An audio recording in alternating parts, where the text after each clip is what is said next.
આપણે નોકરી પર કઈ રીતનું કામ હોય છે એ આખા વ્લોગમાં દર્શાવ્યું છે, તો તમારો સપોર્ટ બનાવી રાખજો. Welcome to the my new vlog. તો આજે છે જોબનો 32મો દિવસ. હવે તમને એમ થતું હશે કે આજે કેમ 32મો દિવસ? તો સેટરડે આપણે થોડો વ્લોગ બનાવ્યો હતો, પણ નોર્મલ બનાવ્યો હતો અને નાનો હતો, અને બીજું કે થોડું અમુક કામના લીધે અપલોડ કરી શક્યો નહીં, એટલે મેં કીધું ચલો સેટરડે રજા, આપણે જોબનો દિવસ સોમવારથી જ કવર કરીશું, બરાબર. તો હવે આપણે આવી ગયા છે જોબ પર, અને જોબ પર આવીને બેઠા છે. ગાડીમાં જોયું તો ગાડી ગઈકાલે અમદાવાદ એરપોર્ટ પર જઈને આવી છે, બરાબર. જો કે આપણે કોઈ લેવા દેવા નહીં, કંપની છે ને બીજા 2 ડ્રાઈવર છે, તો એ પણ લઈ જાય, એમાં આપણો કોઈ અધિકાર છે નહીં ભાઈ. એવું નહીં કે આપણે જ જઈએ, બીજા કોઈને બી મોકલે. આ તો જેવો જેનો સમય કે મેં હાજર હોય તો મને મોકલે, બીજા ભાઈ હાજર હોય તો એમને મોકલે, બરાબર. બાકી આવીને બેઠા છે, ગાડી જોઈ, ગાડી થોડી ગંદી છે, અને પછી આપણે ક્લીન કરી નાખીએ થોડી વાર. પણ પહેલાં HR સાહેબ આવ્યા જ કે નહીં એ પૂછવું પડશે સિક્યુરિટી ઇન્કમ, કે ડીઝલ ભરાવાનું છે. હવે એમની સાઇન વગર ડીઝલ ભરાવાય નહીં, બરાબર. તો વિડીયોમાં બન્યા રહેજો. આજના દિવસમાં શું થાય છે, કોઈ બનાવ બને છે કે નહીં આપણી જોડે, એ તમને બધી જ અપડેટ આપતા રહીશું. ખાલી આપણે જોબ પર આવ્યા છે એનો જ વ્લોગ બનાવે છે, ઘરનો નહીં, બરાબર. તો આટલું ધ્યાન રાખજો, અને ફટાફટ ચેનલને સબસ્ક્રાઈબ કરી નાખજો. હર હર મહાદેવ. તો સામેના પ્લાનમાં આવ્યા હતા, ન્યૂ જોઈનિંગ હતું એમને મૂકવા માટે, અને બીજું જે કોમલ મેડમ છે આપણે, એમને પાર્સલ આપવાનું હતું, તો ઉપર ગયો તો આપવા.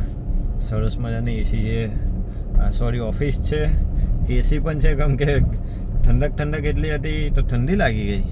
એક તો વરસાદ પણ ફૂલ પડે છે. આજે તો અડધેથી પીલાઈ ગયા હતા, નબીપુર ક્રોસ કર્યું ને ત્યાર પછી પીલાઈ ગયા ભાઈ. મેં કીધું હવે શું થશે, નોકરી જવા દેવું લાગતું નહીં, તો 2 વાર HRને મેસેજ કર્યા ને ડિલીટ મારી દીધા. એ લાલુભાઈને કહી દીધું કે લાલુભાઈ જોઈ લેજો 15-20 મિનિટ. પણ ભગવાનની દયાથી ટાઈમ પર પહોંચી ગયા અને વરસાદ બંધ થઈ ગયો હતો, બરાબર. બાકી બીજું કંઈ છે નહીં, વિડીયોમાં બન્યા રહેજો. આવું ચાલે છે નોકરી પર. તો કે કોઈ લોડ છે નહીં એટલો બધો, શાંતિ છે. બાકી જ્યાં લોડ હોય છે ત્યાં બહુ વધારે પડતો લોડ હોય છે, ત્યાં પૈસા પણ એવી રીતના હોય છે, બરાબર. તો ચેનલને સબસ્ક્રાઈબ કરી નાખો જલ્દી. હર હર મહાદેવ. વિડીયોમાં બન્યા રહેજો. તો દોસ્તો કેમ છો? પાછા આપણે ચાલે ડીઝલ પુરાવા, કેમ કે ગાડી ગઈકાલે અમદાવાદ ગયેલી, તો હવે ડીઝલ 2 પોઈન્ટ વધ્યું છે. તો મેં કીધું આ ગાડીને કેવું છે કે ગમે ત્યારે ગમે તે ડ્રાઈવર લઈ જઈ શકે છે, અમદાવાદ લઈ જાય, વડોદરા એરપોર્ટ, સુરત, બધે જ, મતલબ કે. એટલે આપણે ડીઝલ, આપણી જવાબદારી છે કે ડીઝલ ફૂલ રાખવું, બરાબર. તો હવે આપણે ડીઝલ ભરાવા જઈ રહ્યા છે. જોઈ શકો છો ABC ચોકડી ક્રોસ કરી છે, સરસ મજાની બિલ્ડિંગો દેખાઈ રહી છે, બરાબર. ને ડીઝલ 2 પોઈન્ટ છે એ બી તમે જોઈ લેજો, બરાબર. બાકી ભરૂચનું ડેવલપમેન્ટ તો હવે કંઈક અલગ જ વસ્તુ છે. ટ્રુ વેલ્યુ છે, જે સેકન્ડ હેન્ડ ગાડી મળે છે, બરાબર. ને ગોલ્ડન સ્ક્વેર આ રહ્યું આપણું ડીમાર્ટ, બરાબર. આ બધી મતલબ કે મોટી ઓફિસોથી લઈને બધું જ આવી ગયું છે હવે ભરૂચમાં, નજીક. કોઈને દૂર જવાની જરૂર પડતી નથી. તો દોસ્તો હવે વિડીયોમાં બન્યા રહેજો તમે, ત્યાં સુધી હું ડીઝલ પુરાવી લઉં. ડીઝલ પુરાયા પછી કંઈક 2 વાત કરીએ, બરાબર. તો વિડીયોમાં બન્યા રહેજો. હર હર મહાદેવ. તો ડીઝલ પુરાવી દીધું છે, 35 લીટર ડીઝલ આવ્યું છે. ત્યાર પછી આપણે થોડો નાસ્તો કરી લીધો, ભૂંગળા બટાકા ખાધા 20 રૂપિયાના. થોડું મોઢું પણ ફ્રેશ થઈ ગયું છે અને સારું લાગે છે હવે, કેમ કે સવારે પેલું શું કહેવાય, બાફેલા ચણા અને ડુંગળી ટામેટા અને મસાલો નાખીને ખાઈને આવ્યો. ને થોડા ભૂંગળા અને બટાકા ખાધા 20 રૂપિયાના, સારું લાગ્યું.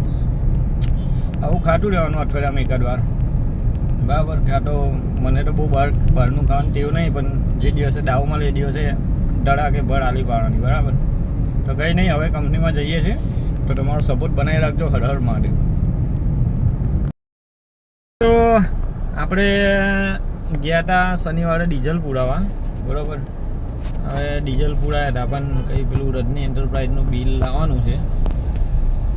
એ સાહેબ કહે છે કે બિલ લઈ આવી, તો હવે બિલ લેવા જઉં છું. જોઈ શકો છો અહીંયા થોડું રોડનું કામ ચાલે છે, તો ટ્રાફિક છે, બરાબર. નર્મદા ચોકડીથી GNFC બ્રિજ વાળો રોડ છે. જોઈ શકો છો બરાબરનું ટ્રાફિક લાગ્યું છે. ધીમે ધીમે જઈએ છીએ આપણે સેલના પેટ્રોલ પંપ પર બિલ લેવા માટે. બરાબર, જોકે એક સાઈડ રોડનું કામ ચાલે છે, પૂર ઝડપથી ચાલે છે એટલે સારી વસ્તુ છે. થોડો ટાઈમ તકલીફ રહેશે, પછી જે દિવસે બની જશે એ દિવસે સમસ્યા હલ થઈ જશે. બરાબર, એટલે કોઈ બી કામમાં ઉતાવળ કરવી નહીં, હંમેશા ધીરજનું ફળ મીઠું હોય છે.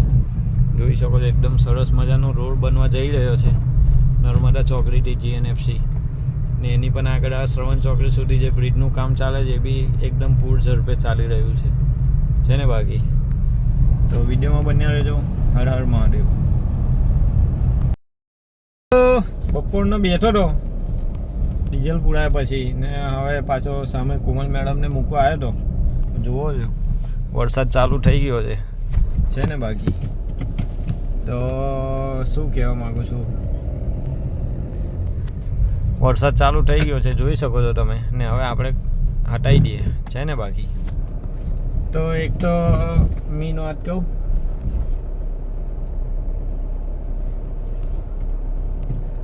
કે નોકરી પર આવતા હતા ત્યારે પીલાઈ ગયા ને હવે નોકરી પરથી ઘરે જવાનો ટાઈમ થયો ત્યારે મેઘરાજાની એન્ટ્રી થઈ જાય પાછી. જો કે એવું લાગે છે કે પલાળી નાખશે. કેવું લાગે તમને? મને તો એવું લાગે છે આજે તો પલાળી નાખશે. તો દોસ્તો વરસાદ તો ચાલુ થઈ ગયો છે પણ બંધ થઈ જાય તો સારું છે અમારા માટે. જો કે સૂકા ઘરે જઈએ, બાકી પલાઈ ગયા તો ઠંડી ચડી જવાની છે આજે બરાબર.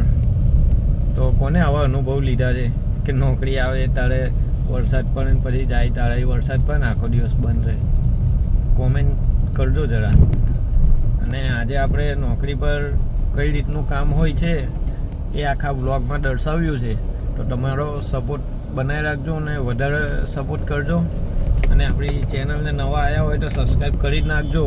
એમે બાકી રાખતા જ નહીં. બરાબર, બાકી હર હર મહાદેવ. સપોર્ટ તો તમારો જોઈશે જ ફૂલ જ. બરાબર, તો આજનો વ્લોગ આપણે અહીંયા જ એન્ડ કરીએ છીએ કેમ કે હવે છૂટવાનો ટાઈમ થઈ ગયો છે. બરાબર, તો મળીએ જોબનો દિવસ 33માં. બરાબર, ત્યાં સુધી ચેનલને સબસ્ક્રાઈબ કરી નાખો. હર હર મહાદેવ. અને બ્લોગ ગમે તો લાઈક કોમેન્ટ કરવાનું ભૂલતા જ નહીં. Bye bye.